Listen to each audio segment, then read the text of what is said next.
Vamos a presentar las propiedades físico-químicas de los suelos.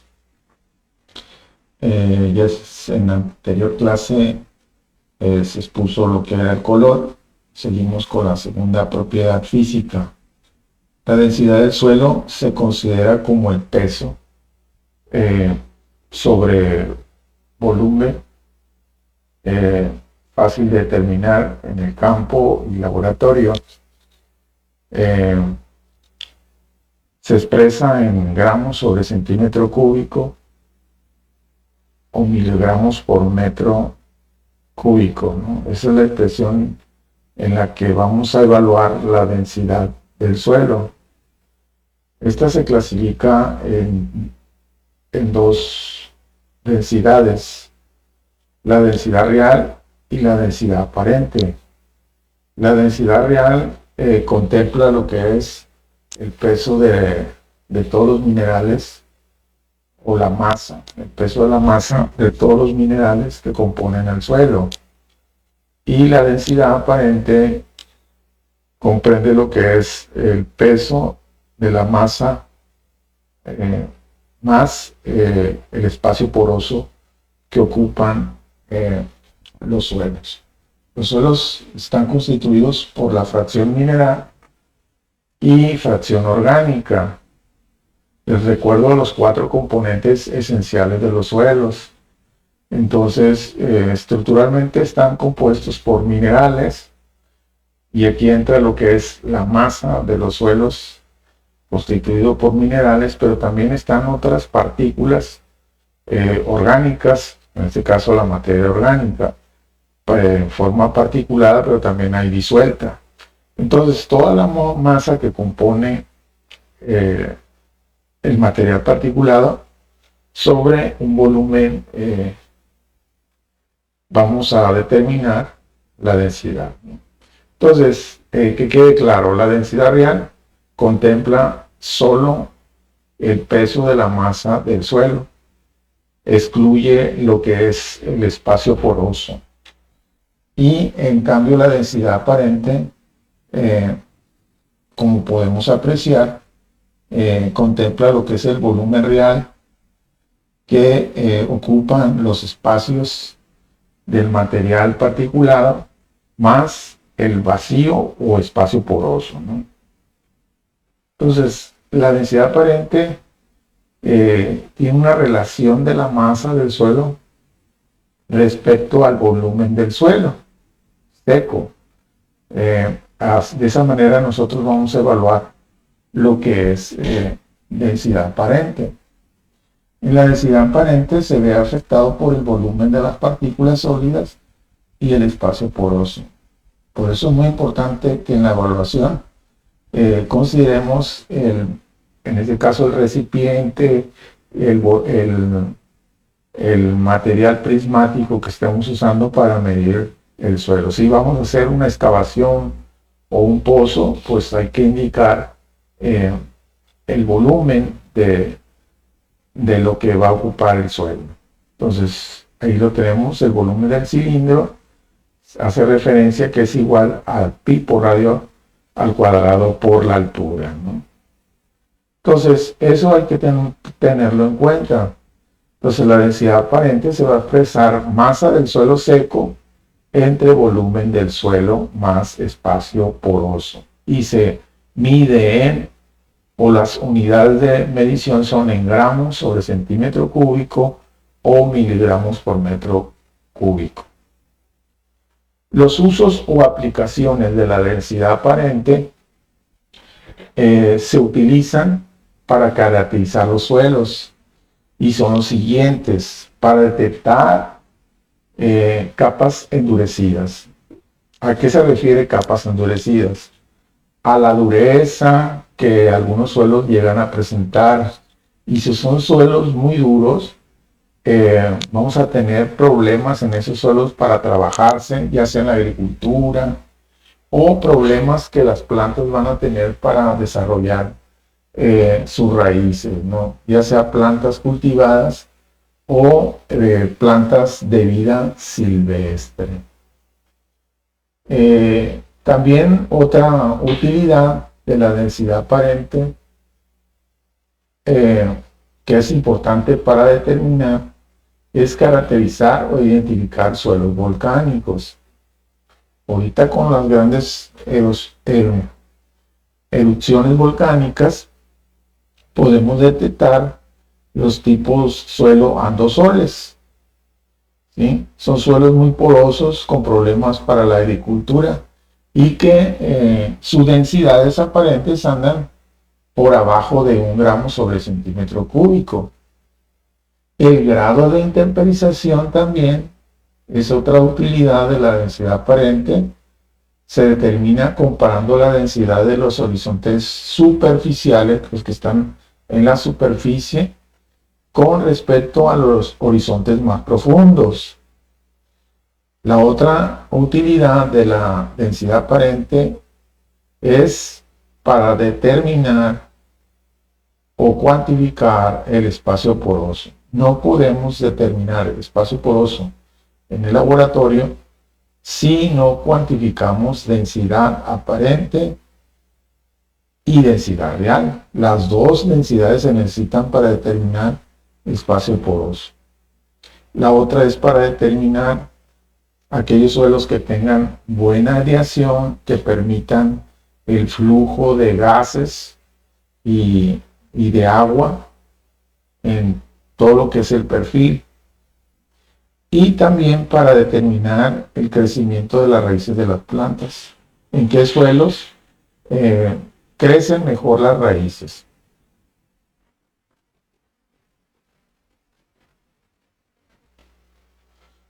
La densidad de las partículas la vamos a medir o cuantificar con la densidad real.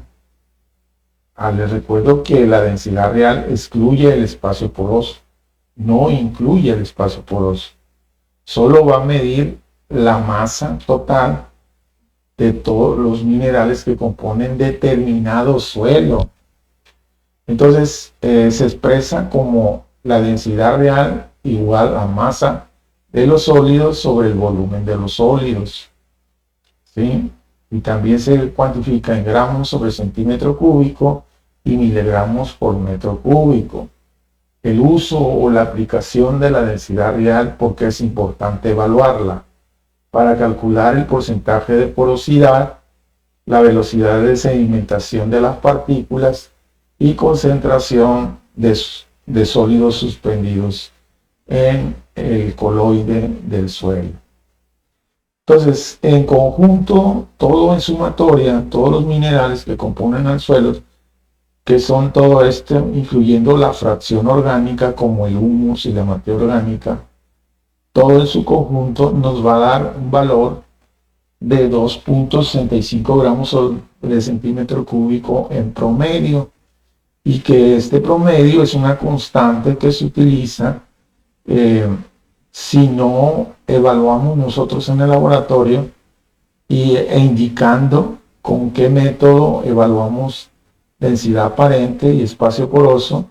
Si lo hicimos con la constante universal 2.65 gramos sobre centímetro cúbico, tenemos que indicar que la densidad aparente y el espacio poroso fue determinada con la constante, en este caso densidad real. Pero también si determinamos en el laboratorio ya con los análisis de densidad real, pues también tenemos que indicar con qué método determinamos densidad aparente y espacio poroso y la densidad real, indicando con qué método determinamos densidad real. Las dificultades para medir la densidad real es la siguiente. La densidad de las partículas es difícil de determinar por los métodos de clasificación de los suelos. Entonces se adoptó en las reuniones internacionales de la ciencia del suelo la constante de densidad real, 2.65 gramos sobre centímetro cúbico. Esto en base a qué fue determinado. Fue determinado porque se valoraron todos los suelos globalmente y se llegó a la conclusión que los suelos tienen en promedio 2.65 gramos sobre centímetro cúbico global. Este promedio se considera como el promedio aproximado que compone a los minerales dominantes como el cuarzo, el feldespato, micas y arcillas. ¿Sí? Los métodos para determinar densidad aparente, el DAP, se obtiene por varios métodos, que son tres: el método de excavación, el método del cilindro, el método de la parafina y el método de la probeta. El método de la excavación ustedes lo hicieron de campo, es más de campo. El del cilindro y parafina son de laboratorio. El del cilindro consta, el de excavación usted ya lo conoce, es hacer un perfil en la superficie, una excavación de determinada profundidad, de determinadas dimensiones, y el cilindro es un cilindro metálico, es nivelado, es un cilindro cortado por ciertos volúmenes, y esos se encajan sobre la superficie del suelo, conociendo el volumen que ocupa el cilindro, y al encajarlo al suelo extraemos el volumen de ese suelo, ya conocemos el volumen y vamos y pesamos el peso de la masa que compone a ese cilindro, y ya nos va a dar masa sobre volumen también, la densidad aparente. El de la parafina es de los más exactos, pero solo es para aquellos suelos que desarrollan estructuras PETs o terrones, ¿verdad? Entonces aquí hay dificultad para aquellos suelos franco-arenosos o arenas migajonosas. Entonces aquellos suelos de textura arenosa difícilmente desarrollan PETs. No quiere decir que no se formen cuando hay una balanza entre arenas y arcillas o fracciones, en este caso como el limo, sí se desarrollan suelos de arenosa compacta, pero es por las partículas más pequeñas, arcillas, limos. Por eso son suelos franco, son de textura intermedia, entre arena, fracción arcillosa y limosa. Esos sí suelen formar terrones, aunque tienen cierta fragilidad. Y los suelos arcillosos son los que nos van a formar esas unidades PETs o terrones, pero las arenas ahí no van a formar terrones. Esa es la cuestión. Entonces se limita para ciertas texturas. El de la probeta es el más usado y es de laboratorio. El método de excavación que ustedes aplicaron consta de hacer un perfil, como lo estamos viendo, y recuperar todo el suelo que compone el perfil, pesar toda la masa extraída del perfil, sacar todo el peso de la masa y medir el volumen, poniendo sobre el perfil una película de impermeable, en este caso de plástico, para medir los volúmenes de agua. Es imperfecto porque este método, porque las superficies no son planas, tienen cierto declive o cierta inclinación. Por eso es imperfecto, porque nos va a quedar siempre hacia un costado inclinado. No va a ser un perfil perfecto, por lo tanto un recipiente prismático perfecto para poder medir bien la densidad aparente. Pero sí es importante evaluarlo también en el campo. Y ustedes deben de comparar este método con los métodos de laboratorio, ¿no? Es un método de campo. Entonces ahí tienen que explicar en la conclusión de la base de datos referente al análisis de la densidad aparente con el método de excavación, en la conclusión de qué difiere de un método a otro. Es importante aclarar eso en los métodos. El siguiente método que ustedes aplicaron es el de la probeta, que consiste en pesar una probeta de 10 mililitros, ¿verdad? De plástico. ¿Por qué de plástico? Pues la van a golpear, van a dar ligeros golpes. De cristal no puede ser, lo rompen. Entonces, o lo quiebran. Agregan suelo hasta el aforo de 10 mililitros, ¿sí? Que es el volumen total de la probeta. Dan ligeros golpes sobre la masa hasta compactar el suelo, sobre la mesa, perdón, hasta compactar el suelo, hasta que no baje la superficie del suelo. Es decir, que ya ahí hemos comprobado que se estabilizó y no baja al dar golpes sobre la mesa. Ya cubrimos el volumen total de los 10 mililitros. Entonces ya vamos y pesamos. Y entonces otra vez masa sobre volumen nos va a dar la densidad, ¿verdad? El método de la parafina, que es el método del terrón, que es uno de los más exactos también, pues ¿en qué consiste? En secar un terrón en la estufa. Para ello hay que preparar también parafina, sometiéndola a ebullición, a hervir la parafina, pero de tal manera que quede una temperatura no excesiva, porque si está muy líquida la parafina va a tardar en formar la película impermeable, porque en eso consiste la parafina, la cera, que al secarse de inmediato con el viento se seque y nos forme una película, ¿no? Y nos selle los poros del terrón. En eso consiste. Amarramos el terrón con un hilo, sumergimos el terrón en la parafina, ¿verdad?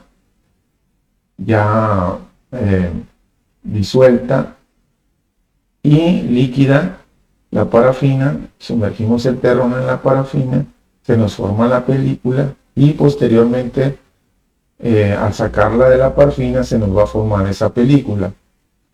Una vez que ya tengamos completamente sellado los poros del terrón, sumergimos en la probeta el terrón. En eso nos va a consistir que tengamos un volumen conocido de la probeta, que puede ser, si es de 50, 25 a la mitad, 25 mililitros, como en este caso, volumen inicial, y posteriormente un volumen final, ¿verdad? Entonces ahí vamos a tener un gradiente de altura respecto al volumen. Vamos a determinar el volumen que desplazó al sumerger la masa del terrón.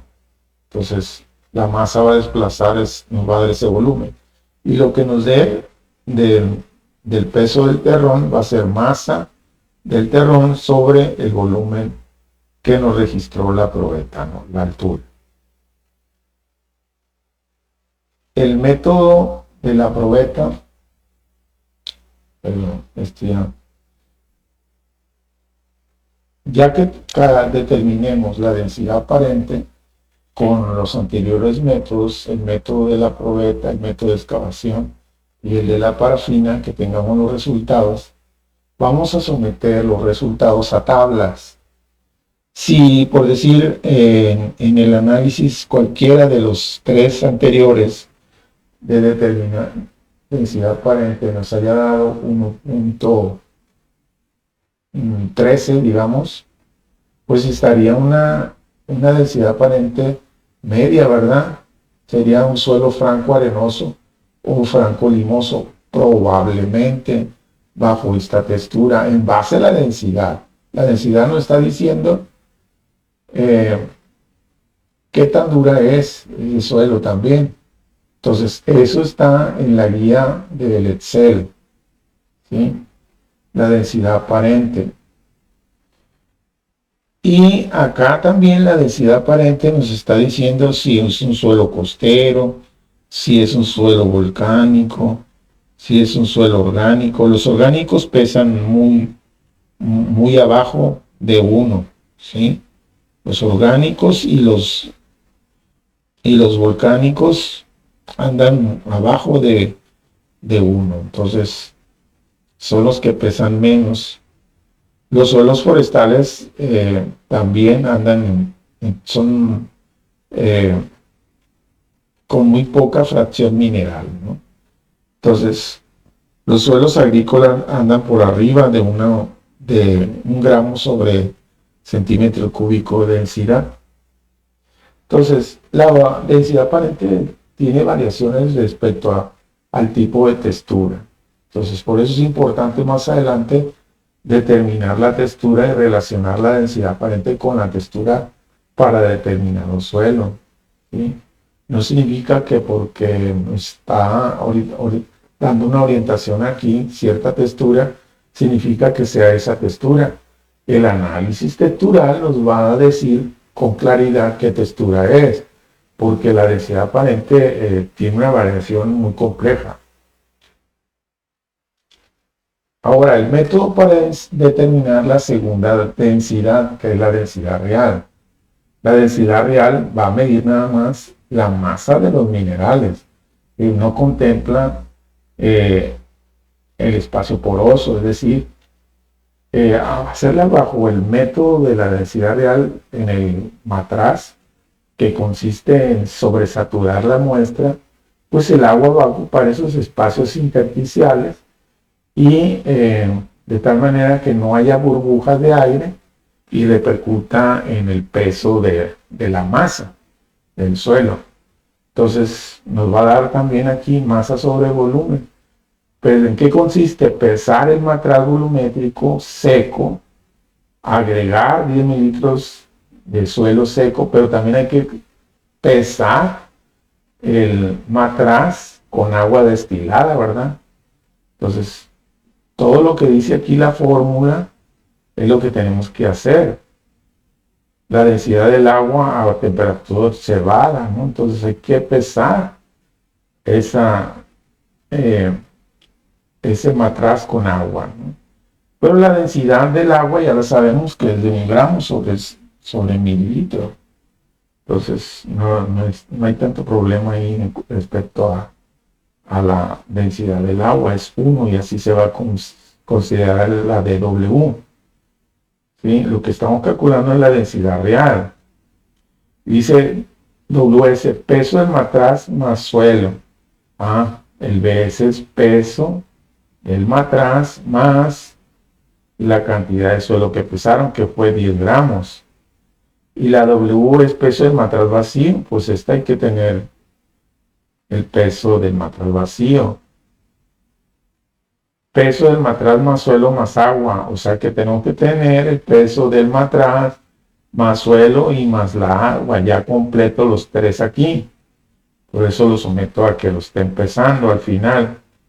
Y peso del matraz más agua, ¿verdad? Entonces, la fórmula es bien clara para determinar densidad real. ¿Qué sigue? Siguiente propiedad, espacio poroso. El espacio poroso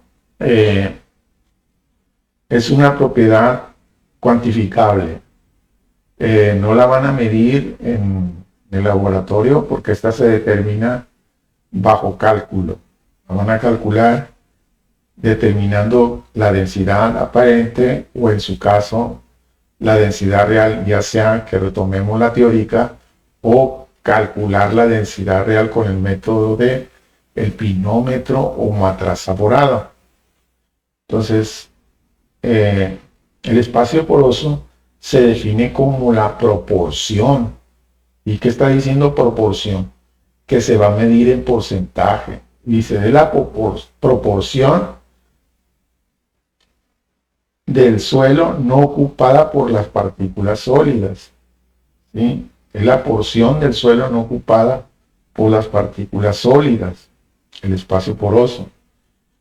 El espacio poroso está ocupado por aire y agua. ¿Sí? El arreglo de las partículas sólidas del suelo determina la cantidad de espacio poroso. El espacio poroso es una unidad porcentual. ¿Sí?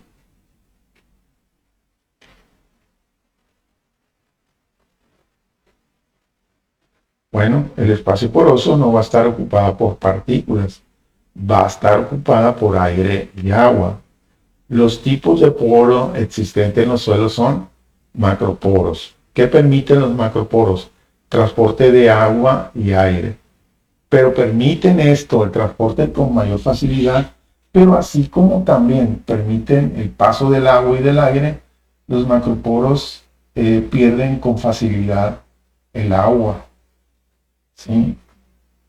Se pierde por efecto de evaporación el agua, no retienen. Todo aquel suelo que tiene demasiada cantidad de macroporos, que son las arenas, por eso las arenas no tienen microporos, son muy pobres en microporos, se pierde con mayor facilidad por filtración, infiltración y evaporación del agua.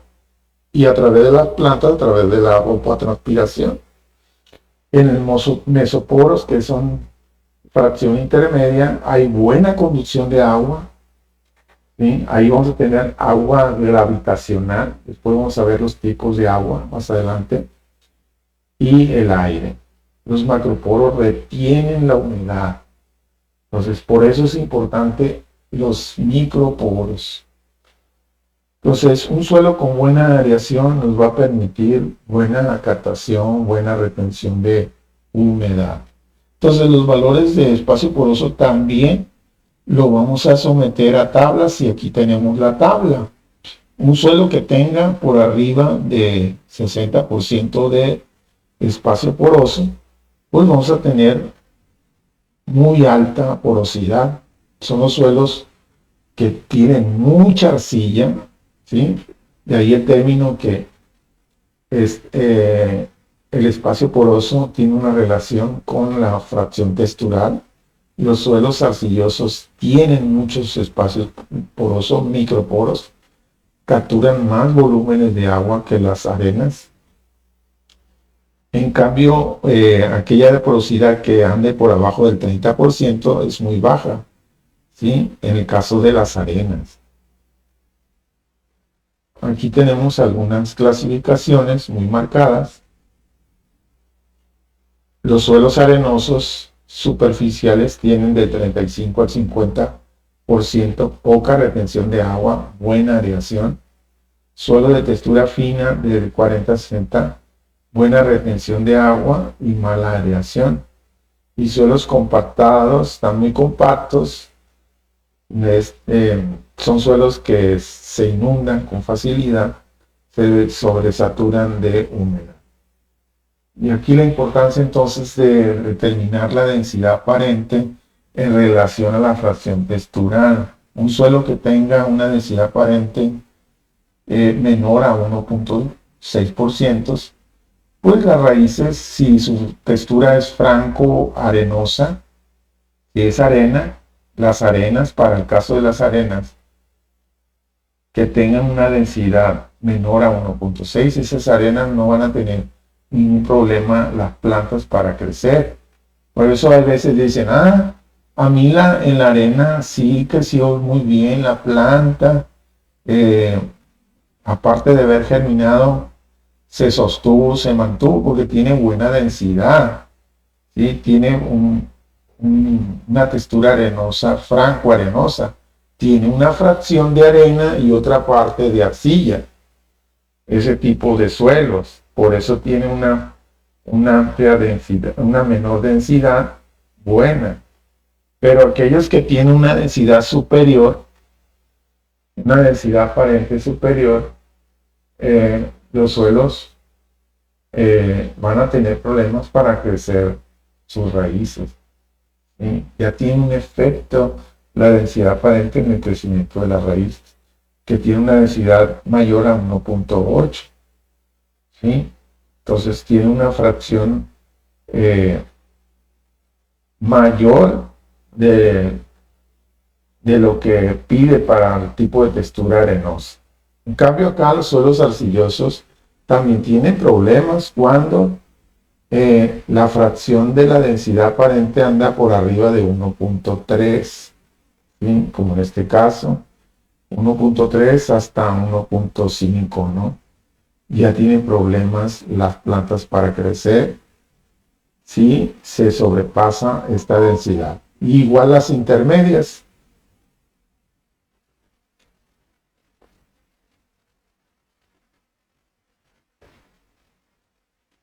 Espacio poroso es la porción del suelo que no está ocupada por partículas, está ocupada por aire y agua.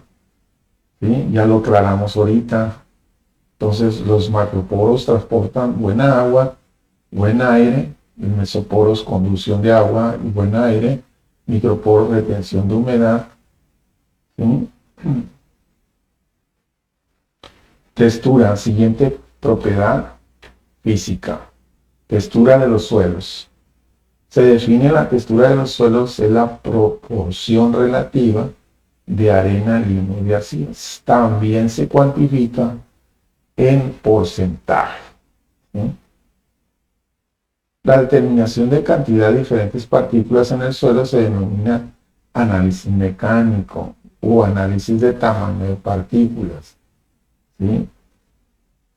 Una de las formas de medir la textura es en base al tamaño de partículas, pero también otro método es para determinar en función del volumen en base a la densidad que ocupan las partículas texturales en un volumen conocido. ¿Sí? Nosotros vamos a usar el método de la densidad en un volumen conocido.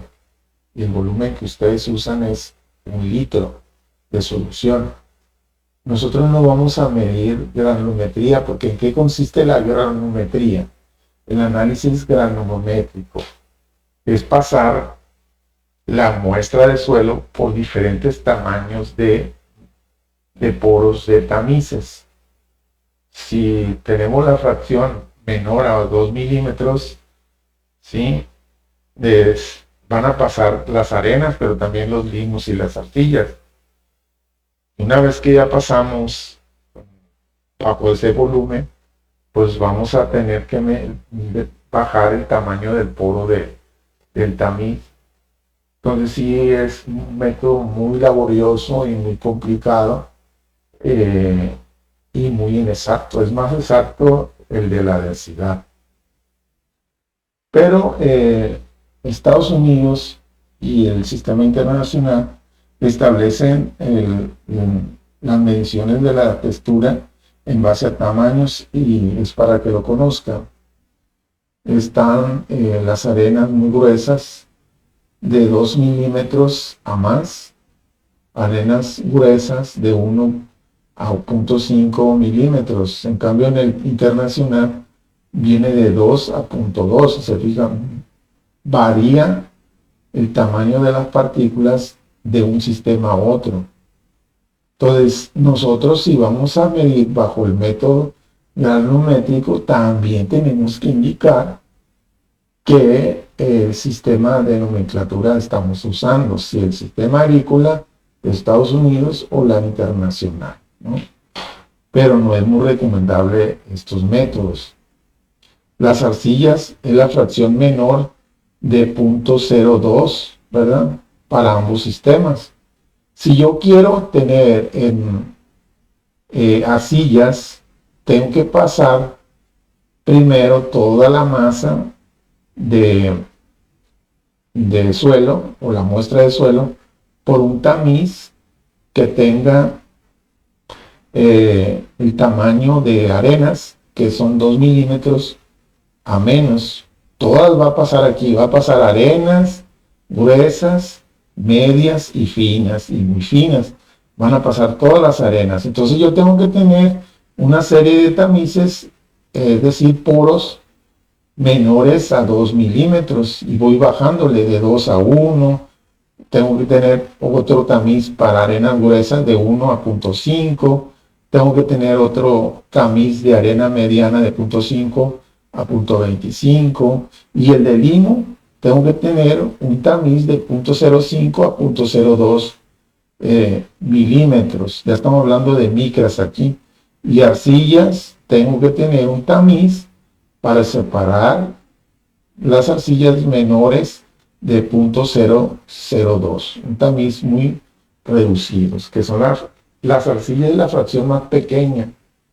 El limo es la fracción intermedia.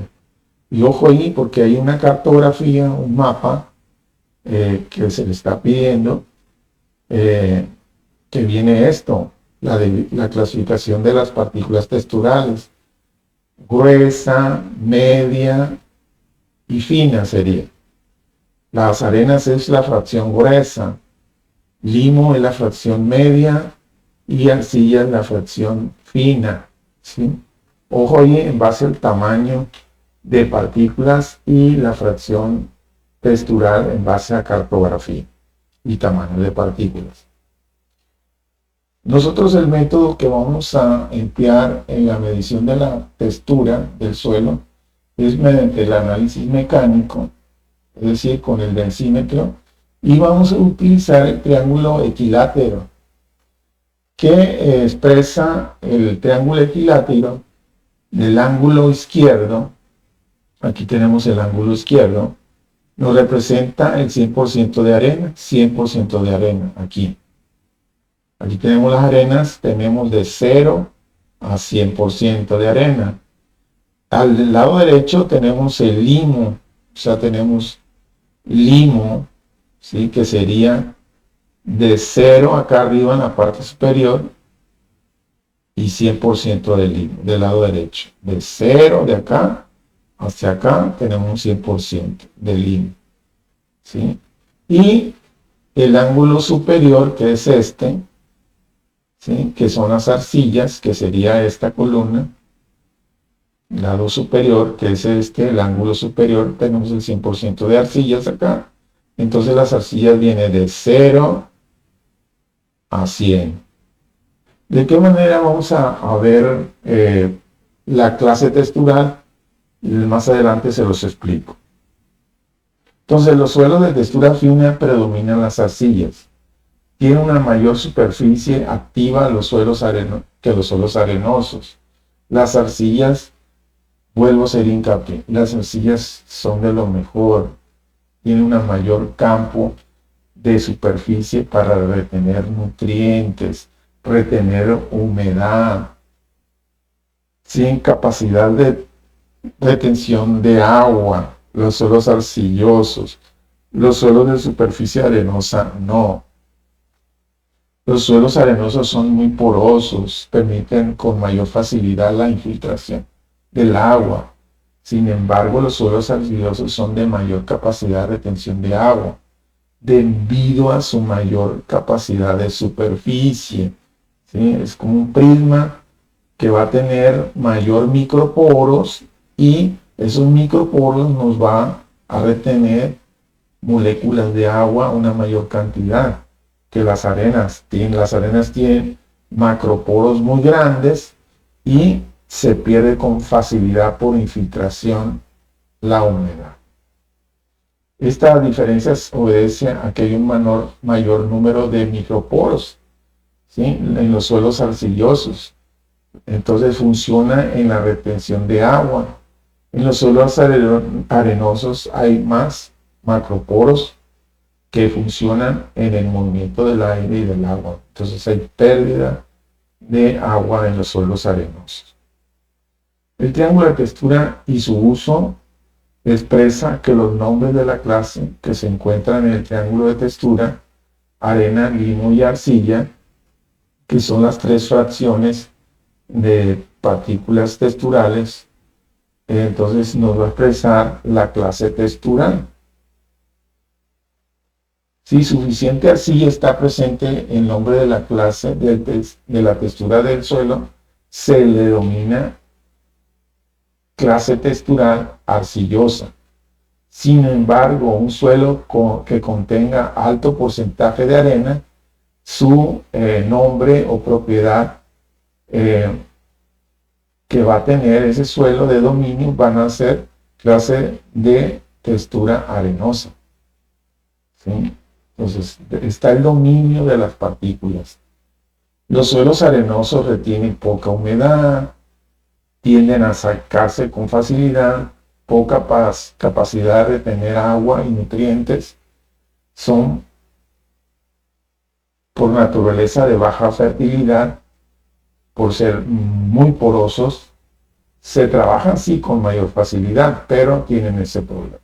Los suelos franco-limosos poseen buena penetración, retienen bien el agua y los nutrientes. Su fertilidad natural va de media a alta y son los suelos que retienen una mayor cantidad de nutrientes. Por lo tanto, los suelos franco o franco-limosos son los de mayor aplicación agrícola, los más fértiles. Los suelos franco-arcillosos o arcillosos tienen poca penetración de agua, se saturan con facilidad y retienen grandes cantidades de humedad, ¿sí? Por lo cual no están disponibles para la planta esa humedad. Sí hay mucha agua, pero no está disponible esa agua para la planta. La planta también no requiere de cantidades excesivas de agua. Importancia de medir o cuantificar la textura de los suelos. La textura es la propiedad física más importante de los suelos. Es estable en el tiempo, no modificable en la escala agrícola. Afecta esencialmente todas las otras propiedades físicas y propiedades químicas y biológicas. Por eso es importante determinarla. Entonces, un suelo con buena textura va a tener buena porosidad total, buena aireación, buena retención de movimiento del agua en el suelo, buen intercambio de gases en el suelo, en este caso dióxido de carbono y aire, va mejor una buena filtración de agua en el perfil.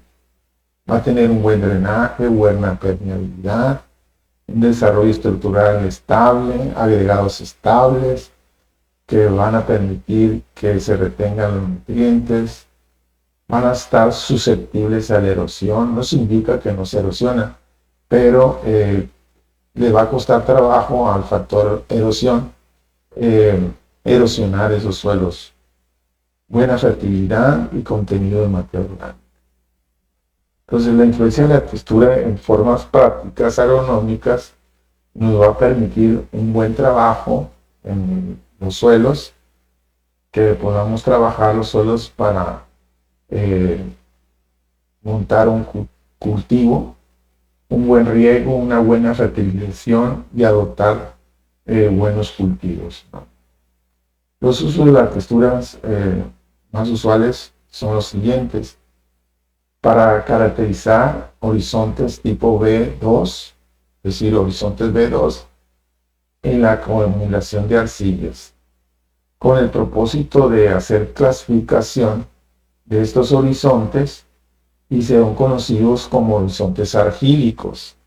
¿Y cómo se determina un horizonte argílico? Determinando la textura, con el análisis textural, el porcentaje de arcillas en el horizonte B2, ¿sí? Les recuerdo que los B2 tienen una característica.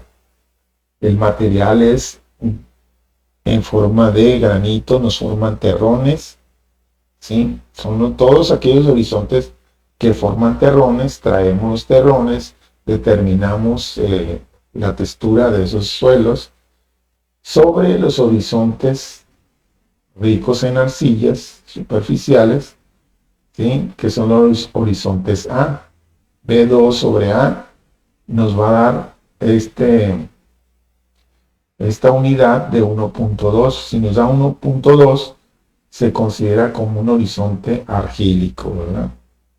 Otro uso de la textura va a ser para hacer la clasificación de los suelos, para aquellos suelos que tengan unidades como el vertisol, que tienen un porcentaje de arcilla más de 30%, de acuerdo al Departamento de Estados Unidos y a UNESCO, pues nos vamos a ver la necesidad de hacer esta clasificación para suelos vertisoles, es decir, elaborar cartografía.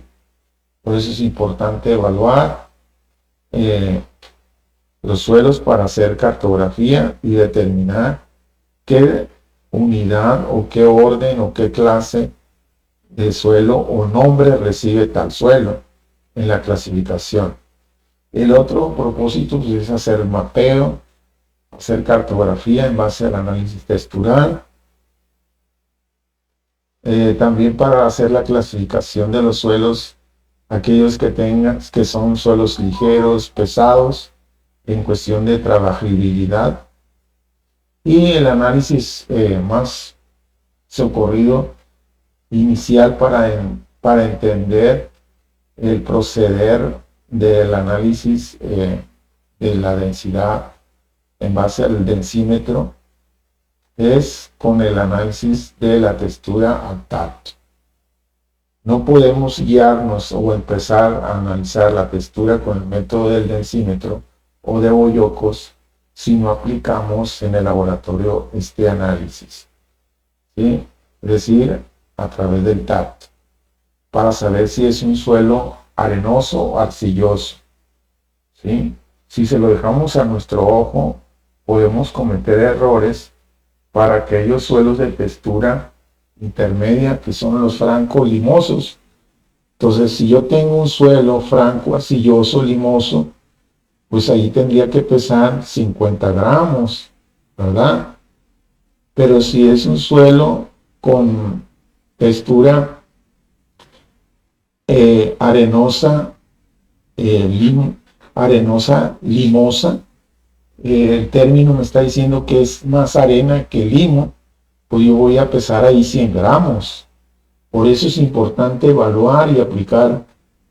Lo vemos muy sencillo este análisis, pero es importante evaluarlo porque dejárselo al ojo en la cuestión de medir con la densidad del triángulo de textura, es importante evaluar entonces a través del tacto, ¿no? En este caso. Entonces, es otro método también que es a base de llaves.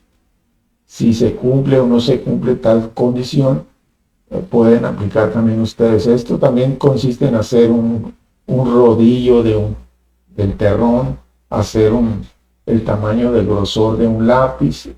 Entonces, es el mismo método que se viene usando.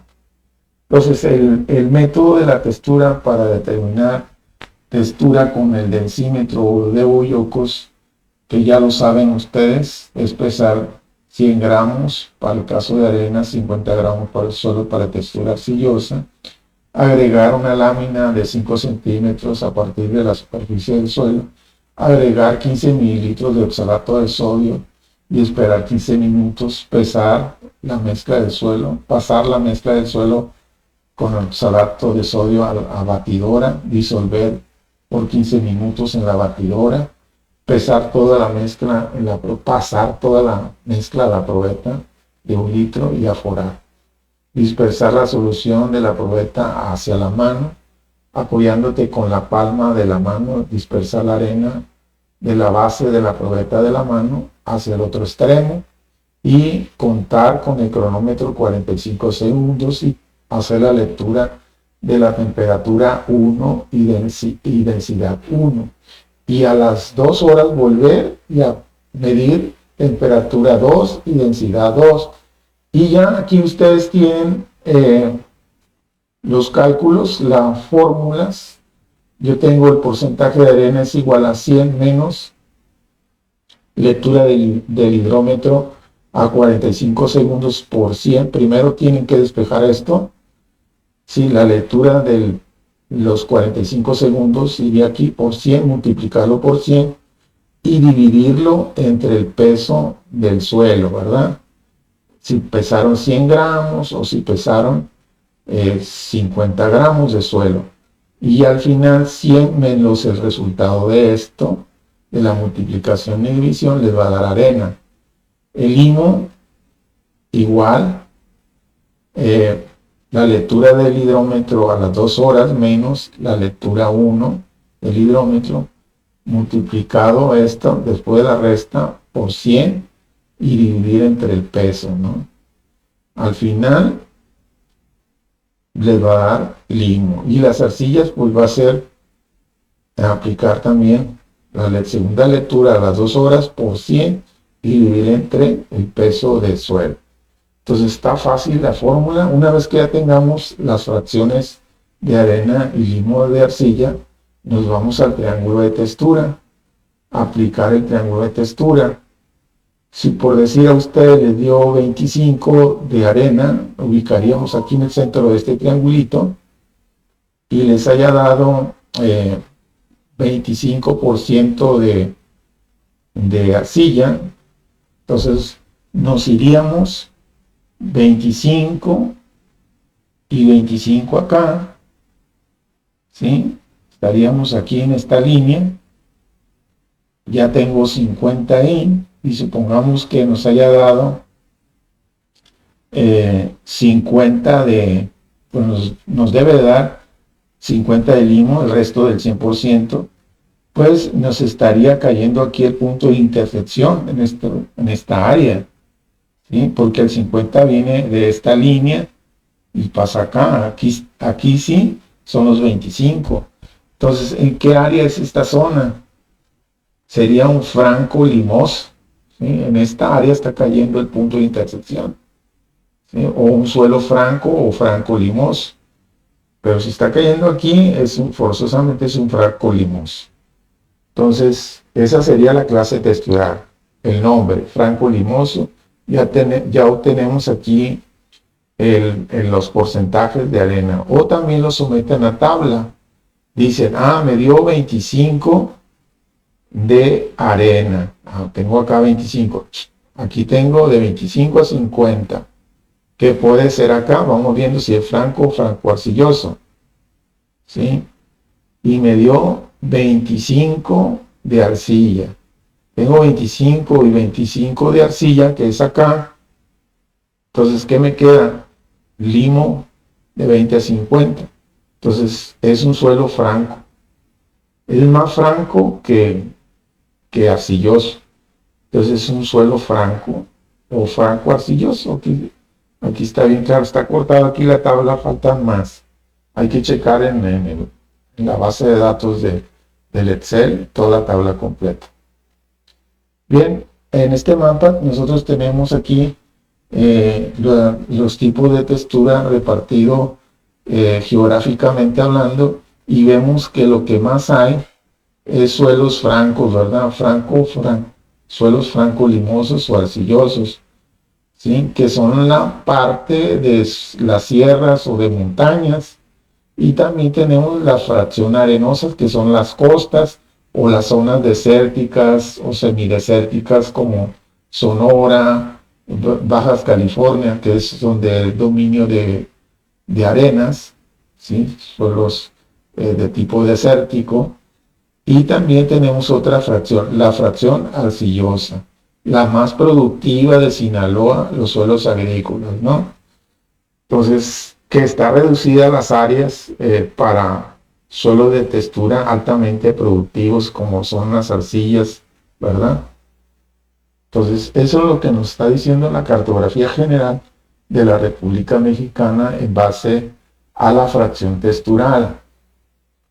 ¿Qué sigue? Propiedades químicas. ¿Qué propiedades químicas vamos a ver? Humedad del suelo, humedad gravimétrica, conductividad eléctrica, sales totales en estrato de suelo saturado de humedad, pH y materia orgánica.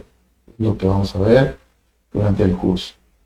Bueno, la fracción líquida o gaseosa del suelo lo compone lo que es la humedad del suelo. La humedad del suelo se expresa como toda aquella agua que desempeña un papel importante en la relación suelo y planta. El agua procedente de la lluvia o de la nieve o del granizo o humedad atmosférica, pues son fuentes importantes de infiltración, tanto laterales en las capas freáticas a mayor profundidad o horizontal a mayor extensión. El agua ejerce importantísimas acciones biológicas y también ejerce como factor importante en la formación de suelos, porque les recuerdo que el clima es un factor formador de suelos.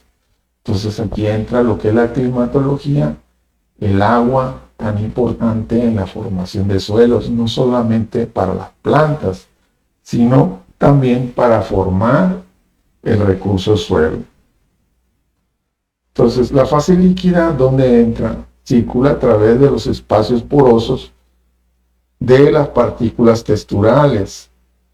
En los espacios porosos, ahí vamos a tener agua, ¿sí? ¿Quiénes van a formar los espacios porosos? Las partículas del suelo. En esos espacios se va a concentrar, se va a capturar, se va a retener agua en los macroporos y microporos. Para el aprovechamiento máximo del agua en el suelo, es aconsejable saber cómo se mueve a través del suelo, cómo se clasifica, se mide y se puede hacer para reducir las pérdidas de agua a causa de filtración y evapotranspiración. Hay que saber entonces que el agua se clasifica de 3 tipos: agua gravitacional, agua capilar y agua higroscópica. El agua gravitacional es toda aquella humedad o agua que se deposita en los macroporos y se filtra fácilmente. Es la que va a contener, el agua gravitacional va a estar en los macroporos, en los poros y macroporos. El agua capilar se concentra en los macroporos, ¿sí? Y se llenan de aire, y el agua retenida en los microporos. El agua capilar va a estar conformada aquí y van a jugar un papel importante tanto los macroporos y microporos. Y es ahí donde se va a retener la mayor cantidad de agua, en el agua capilar, ¿sí? Por efecto de la gravedad. Entonces, el agua capilar es el agua que aprovechan las plantas, ¿sí? El agua higroscópica va a estar retenida por los coloides, por la atmósfera de la partícula, porque los coloides, las arcillas o arenas también tienen una atmósfera, microatmósfera, y ahí es donde retienen esa agua, pero esa agua en estado líquido a vapor es retenida por la partícula, pero no es aprovechada por las plantas. La única agua que es retenida y que es aprovechada por las plantas o está disponible para las plantas es la contenida en los coloides, en las partículas coloidales, las arcillas o arenas, en las partículas. Entonces, aquí tenemos un ejemplo, un esquema didáctico de que las partículas sólidas desarrollan una atmósfera, y es donde va a estar el agua capilar, alrededor de la partícula, en la atmósfera de la partícula. A esa le llamamos agua higroscópica, ¿sí?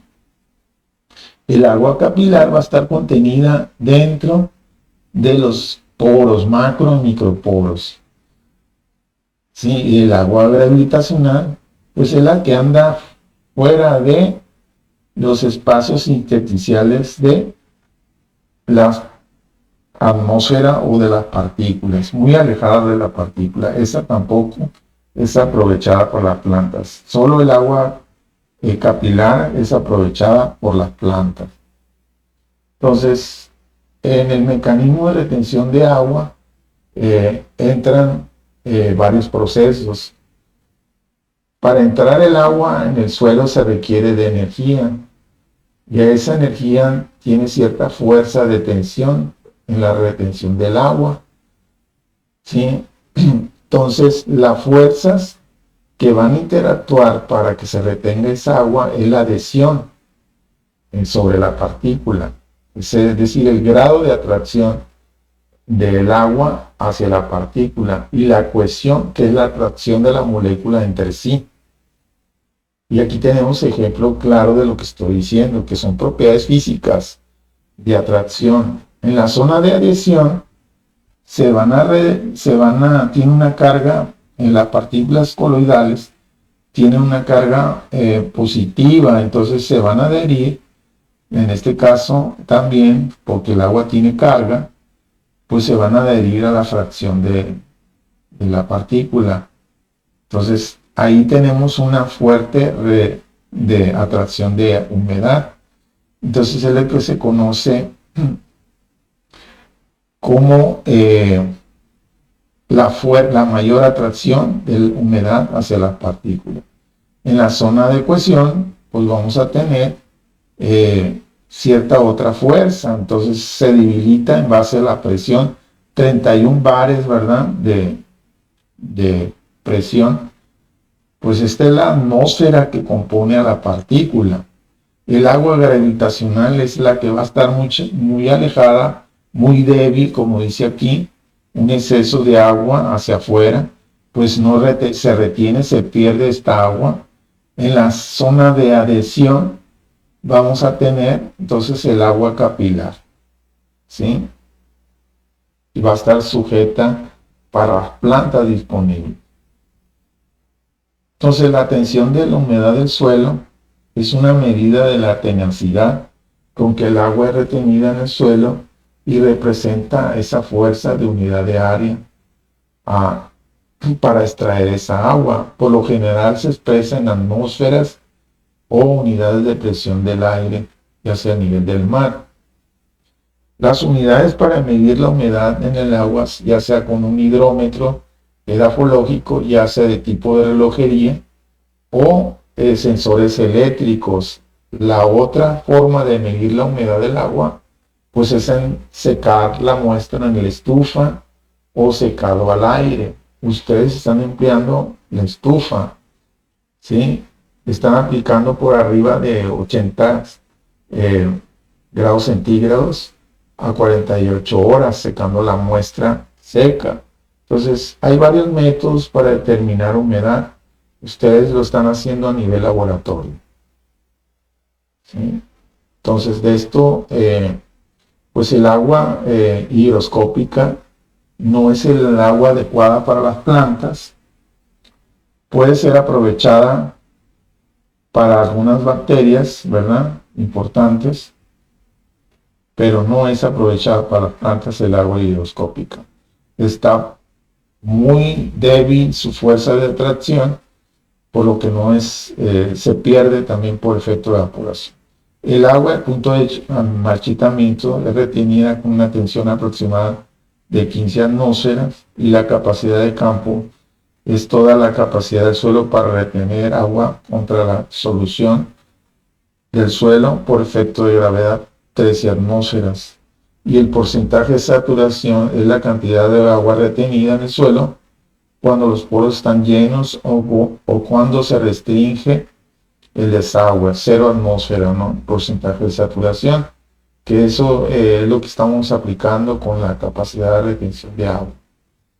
Entonces, en este esquema tenemos ejemplos típicos en base a la concentración de humedad. En el agua capilar, pues se va a concentrar la mayor cantidad de humedad, y en este tipo, en este ejercicio, pues vamos a tener buena retención de agua. Las plantas aquí van a tener agua suficiente para extraerla y poder ser aprovechable. En cambio, cuando secamos una muestra en la estufa, pues vamos a extraer todo el agua de los espacios porosos, ¿sí?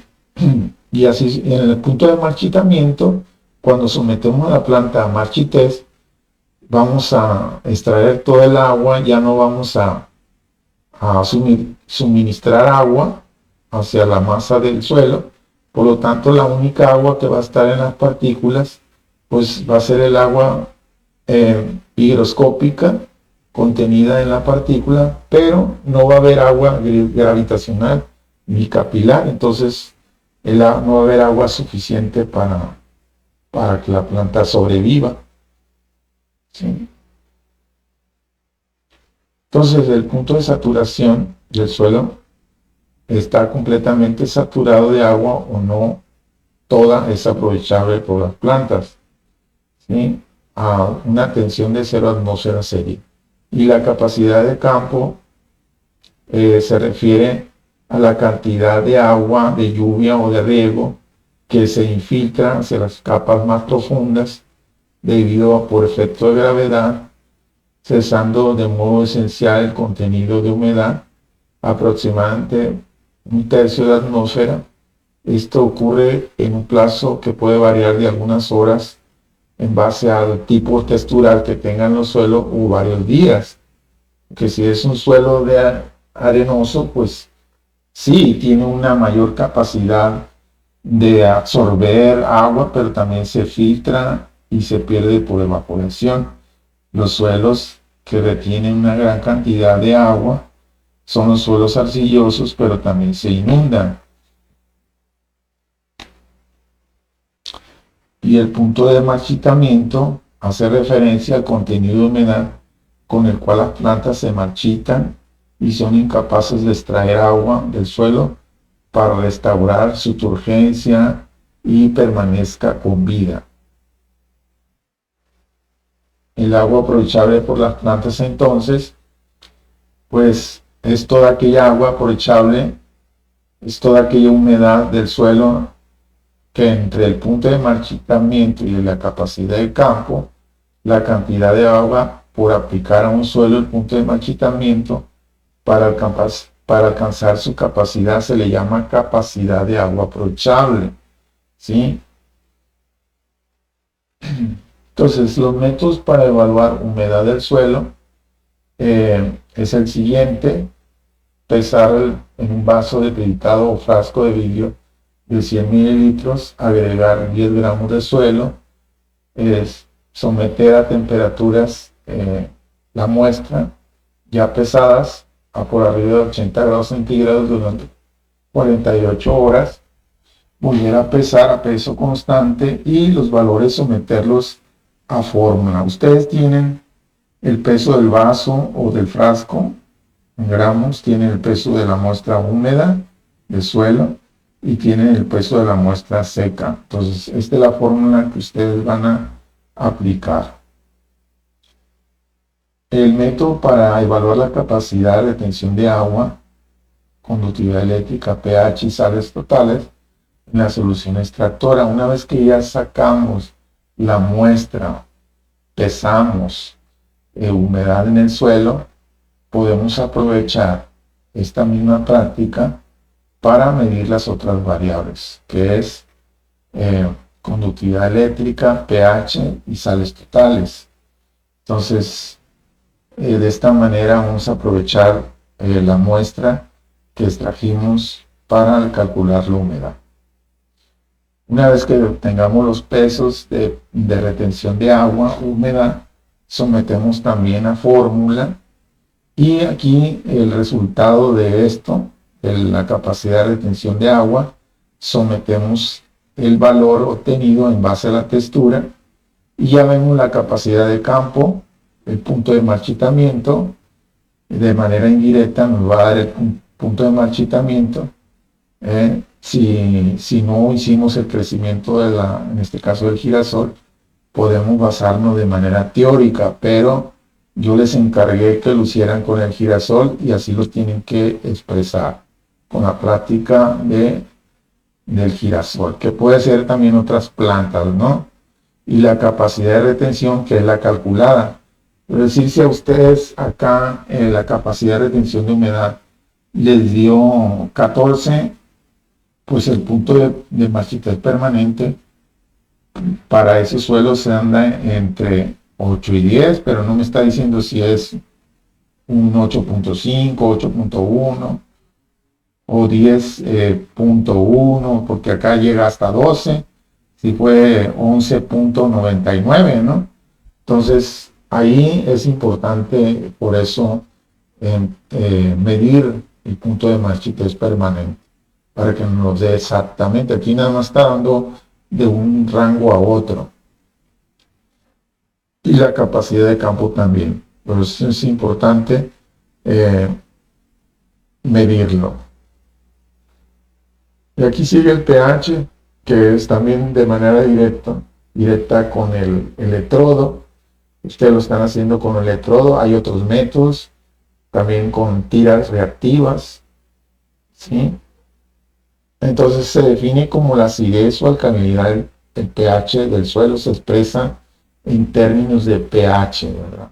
Aquí no es porcentual ni gramos, en términos de pH. pH 3, pues es Lo sometemos a tablas y nos va a dar la acidez. La comprensión de este fenómeno, o sea, su carácter ácido, básico o neutro, requiere en primer lugar el conocimiento de los conceptos de acidez y base, ¿verdad? Acidez o basicidad, en este caso acidez o alcalinidad. El ácido es una sustancia que cede proteínas al agua para formar, ¿sí?, ácido carbónico más cloro en reacción. Y una base nos va a ir de una sustancia que al disolverse recibe protones del agua actuando como ácido, ¿verdad? Y origina la producción de hidróxido en este caso, ¿verdad? Va a ser de un nitrato nitrito o a un amonio. Entonces, en ese principio se basa el pH, en el que el agua recibe destilada contiene un mismo número de iones de hidrógeno y de hidróxidos, pues está en la neutralidad. Aquí la balanza es 7 y 7 porque el intermedio del 0 al 14, que es el pH, del 0 al 14, que es la unidad de concentración de acidez y basicidad, el neutro en el intermedio sería 7, neutro. Entonces ahí está a la mitad la concentración de iones de hidrógeno y grupos OH, ¿no? Entonces el método más común para expresar relación entre iones o hidróxidos es con el pH. Entonces, de esto ya ustedes lo han visto en química bastante, y aquí estamos viendo la neutralidad, ¿sí?, en función del punto decimal, que se van agregando ceros en función de la concentración de iones de hidrógeno, ¿sí? Si está reducida la concentración de iones de hidrógeno, pues es un pH de 0 a menos de 7, entonces sería acidez. Entonces se reduce las décimas del punto decimal a 0. Quiere decir que hay menos concentración de iones de hidrógeno. A mayor concentración de hidrógeno, mayor acidez. La disponibilidad de cada nutriente pues va a depender de la variación del pH. Un pH de 6.5 a 7.5 nos da una disponibilidad máxima de nutrientes, ¿sí? Aquellos suelos que tengan una concentración neutra pues tienen una mayor facilidad de retener NPK, nitrógeno, fósforo y potasio. ¿Qué pH son los factibles? Pues aquellos que tienen una concentración de iones de hidrógeno y grupos oxidhidros de 6.5 a 7.5, una máxima disponibilidad de nutrientes, ¿verdad?, NPK, y una disponibilidad relativamente alta de otros nutrientes para todas las plantas con pH de 6 a 7. Esos son los factibles. Y entonces hay que someter ustedes a tablas la concentración de iones de hidrógeno obtenidas en el laboratorio, ¿no? Entonces, ahí les encargo, en base al pH, sus muestras, qué problemas estarían presentando en el análisis. Esto es más de lo mismo. Si se fijan, aquellos suelos con excesivamente acidez, difíciles de encontrar en regiones agrícolas de 1 a 3. En cambio, a ustedes más o menos les está dando de 6 a 7, ligeramente ácidos, neutros, apropiado por la mayoría de hortalizas, pero no todos los cultivos. Cada cultivo tiene cierta demanda también de pH. Entonces, hay que hacer uso de esta interpretación de valores de pH. No olvidarse de esta tablita, que es la que ustedes van a aplicar cualitativa y cuantitativamente. La conductividad eléctrica, ¿en qué se basa la conductividad eléctrica? De un medio se define como la cantidad que tiene una sustancia para conducir corriente. Es decir, si nosotros tenemos una agua sin sales, ¿sí? Sal sin disolver, aquella agua que tenga una mayor concentración de electrolitos, pues va a tener una mayor capacidad de conducir electricidad. Entonces, la mayoría de las soluciones acuosas, entre mayor cantidad de sales disueltas, mayor será la capacidad de conducir electricidad. En este principio se basa la conductividad eléctrica de los suelos. Los valores de conductividad de algunas muestras típicas son las siguientes. La conductividad eléctrica se mide en microsiemens sobre centímetro a una temperatura de 25 grados. Por eso es importante anotar los grados centígrados que te está dando el electrodo. El agua pura en este caso anda de 0.05 microsiemens sobre 100. Y el agua potable anda por arriba, tiene más sales que el agua al pura o ultra pura, el agua para beber. El agua de la llave anda entre 100 microsiemens sobre centímetro. La solución del suelo anda de 0.5 por arriba de 2.5. El agua de mar, se fijan, tiene mayor capacidad de conducir electricidad, ¿sí? O el óxido de sodio, pues tiene una concentración por arriba de 223 Siemens sobre 100. Entonces, la conductividad eléctrica es recíproco de la resistencia de la medida y se mide en ohms. El valor entre las caras opuestas del cubo de 1 centímetro cúbico de solución acuosa es una temperatura específica. Las unidades que se utilizan para medir conductividad eléctrica son Siemens sobre centímetro. Las unidades antiguas eran mhos o milimhos sobre centímetro. Ya no se usan, ¿sí? Que son numéricamente equivalentes a Siemens sobre centímetro cúbico. Son equivalentes. Si ven en algún libro o si ven en alguna publicación que hayan utilizado mhos o milimhos, pues es la misma cantidad. Solo aquí en la expresión se usa Siemens sobre centímetro. La conductividad eléctrica, entonces, de un suelo usualmente se hace referencia a la conductividad eléctrica del estrato de saturación, ¿sí? No significa que los suelos sean buenos conductores, sino a la solución extractora. Nosotros vamos a extraer una solución en base a una masa o un peso de suelo. Vamos a extraer o formar una solución extractora. O sea que nos va a dar de una manera indirecta la conducción de ese suelo, ¿sí? A nivel laboratorio.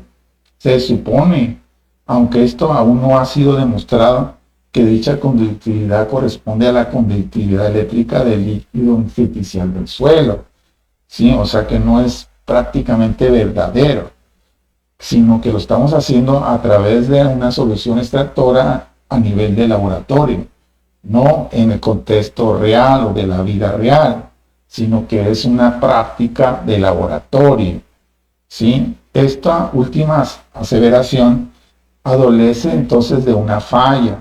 Para determinar la conductividad eléctrica del suelo es necesario agregar más agua y esta última constituye hacer distintas disoluciones. Nosotros, cuando vayamos a mostrar la cantidad evaluada de conductividad eléctrica, tenemos que indicar qué concentración de disoluciones hicimos. Hicimos una concentración 1 a 1, 1 a 2, 1 a 3, 1 a 4, 1 a 5. 1 significa si usé 1 gramo de suelo contra el doble de ese gramo, o sea, 2 de agua. O si usé 5 gramos de suelo y 10 de agua, es fracción 1 a 2. Si usé 5 gramos de suelo y 15 mililitros, fracciones. Si yo tengo 5 y 15, 5 por 3, 15, ¿verdad? Entonces va a ser fracción 1:3. Entonces, tengo que indicar qué disoluciones hice en base a la masa del suelo y los volúmenes de agua. Entonces, aquí tenemos principales tipos de estratos que se utilizan para medir conductividad. Estrato 1:1, 1 gramo de agua contra 1 mililitro de agua. ¿Sí? Si usé 5 gramos de agua, entonces 5 mililitros de agua. ¿Sí? Si usé, por decir, 100 mililitros de agua, entonces 100 gramos de suelo es fracción 1:1. Si usé 100 gramos de suelo y usé 300, es una disolución 1:3.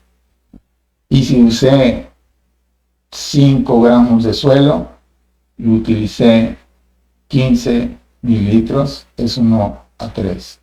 O si usé 5 gramos contra 50, pues van a ser 1:10. Conductividad y resistencia y conductividad. Entonces los colores del suelo en sí va a estar representado por humus y arcillas. Funcionan como reservorios de los nutrientes en el suelo y son capaces de absorber los cationes y aniones de la superficie. Cuando los aniones absorbidos en los colores del suelo son intercambiados con la solución del suelo, esto queda altamente disponible para los nutrientes y microbiología, es decir, bacterias. Por lo tanto, los cationes y aniones pueden concentrarse de 3 formas en el suelo. Son absorbidos por los coloides, o también en la solución del suelo, o son inmovilizados por sales insolubles. La solución del suelo actúa como una celda electroquímica, donde los iones disociados permiten el flujo de corriente eléctrica cuando se conectan a una batería. Esa es la función del conductímetro, ¿sí? Por eso vamos a medir la conductancia y la resistencia. Y la conductancia y la resistencia existe una relación inversamente proporcional mayor a la resistencia, que es menor a la conductancia, y a menor resistencia corresponde una mayor conductancia. Entonces, es lo que vamos a medir de esa manera en conductividad eléctrica. Cuando medimos la conductancia en la solución del suelo, utilizamos un electrodo y se incluye una constante en la celda del cálculo. Y el equipo, en este caso, el pechímetro, el conductímetro, el indicador de sales totales se basa en esa conductancia. Y internamente trae un software en el aparatito, una tableta, un software que nos va a convertir esta conductancia a un numerito, fórmula, ¿sí? Indicándonos y lanzándonos la medida exacta de la conducción de la electricidad, convirtiéndola a la cantidad de electrolitos que hay, en este caso, en la solución. O el caso de iones de hidrógeno, para el caso de pH, la conductividad eléctrica en la capacidad de conducir electricidad, los solutos, y en la solución del suelo nos va a decir la concentración de estos en base a la conductancia y la salinidad presente. En ese principio se basan los electrodos. Y entonces nosotros aquí vamos a tener un valor de conductividad obtenido en el conductímetro, que hace la referencia a la cantidad de iones disociados en la solución del suelo y puede manejarse como un valor de salinidad. Por ello que hay una tabla de interpretación de conductividad eléctrica y el tipo de suelo va desde no salino hasta muy fuertemente salinos a una clasificación. Y es lo que tenemos aquí. La conductancia o conductividad eléctrica, de acuerdo a Castellanos, aquellos suelos que tengan abajo de dice Siemens, pues un suelo libre de sales, no existe restricción alguna para los cultivos. Suelos de 1 a 2, suelos muy bajos en sales, algunos cultivos son muy susceptibles y pueden verse afectados aquellos suelos que tengan susceptibilidad a esta conductancia. Los suelos de 2.4 son suelos moderadamente salinos y algunos cultivos son sensibles a esas sales. Y ya los suelos que van a tener problemas de salinidad son aquellos que tengan por arriba de 4. Ya son salinos, salinosódicos, extremadamente salinos. Entonces el grado de salinidad en la solución del suelo nos va a hablar de la disponibilidad de iones de la misma y de la cantidad de nutrientes intercambiables en el suelo. No nos especifica claramente el análisis de la conductancia, la proporción de cationes y aniones disponibles, por ello es necesario medir y evaluar la concentración de nitratos, fosfatos, sulfatos, potasio, calcio, magnesio, por los distintos métodos de cuantificar nutrientes. Los nutrientes o los análisis nutrimentales solo se aplican cuando vamos a medir fertilidad en los suelos, sobre todo los suelos agrícolas. En el caso de suelos forestales, en el caso de clasificación de suelos, pues no es necesario biólogos solo para los suelos altamente productivos como son los agrícolas. La calidad del suelo, que es otro tema que vimos y viene en otra videoclase. Queda pendiente.